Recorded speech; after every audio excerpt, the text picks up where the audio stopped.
कौन है doctor Adil Ahmad Rather? Locker से बरामद हुआ 350 किलो विस्फोटक, AK-47 का जखीरा। इलाज की जगह रच रहा था आतंकी साजिश।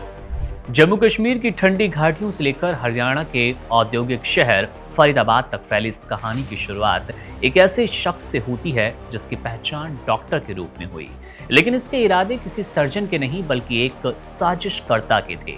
आदिल अहमद राठर अनंतनाग का रहने वाला एक शिक्षित और समझदार युवक जिसने मेडिसिन की पढ़ाई की, डॉक्टर बनने का सपना पूरा भी किया, लेकिन उसके बाद दिलो दिमाग में कोई और कहानी, कोई और सोच पलनी शुरू हुई।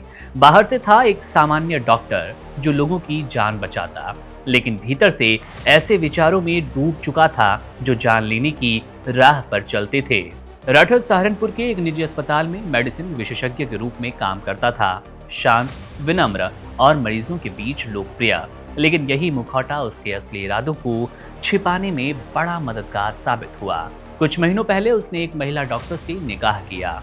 उसको लेकर एक आम सी धारणा बनी कि आम इंसान है, आम इंसान की तरह दिखाई भी देने लगा। लेकिन इस दौरान उसकी मुलाकात कुछ ऐसे लोगों से हुई जिसने उसके भीतर सोए अतिवादी विचारों को हवा दी, आतंकी विचारों को हवा दी। जांच एजेंसियों के अनुसार वे धीरे धीरे अंसार गजवतुल हिंद जैसे आतंकी संगठनों से जुड़ गया, एक ऐसा संगठन जो घाटी में हिंसा और उथल-पुथल फैलाने के लिए अपनी पहचान रखता है, जाना जाता है। आदिल के संपर्क में 2 और डॉक्टर आए, मुजम्मिल शकील और एक तीसरा डॉक्टर जिसकी तलाश जारी है। तीनों ने मिलकर हथियारों और विस्फोटकों की सप्लाई चेन बनाने की कोशिश की।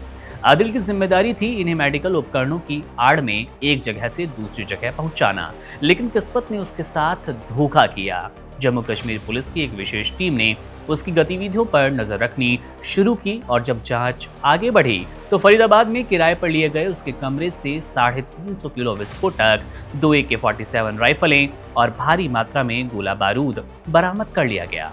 ये मात्रा घाटी में पिछले कई वर्षों में पकड़े गए विस्फोटकों में सबसे बड़ी मात्रा थी।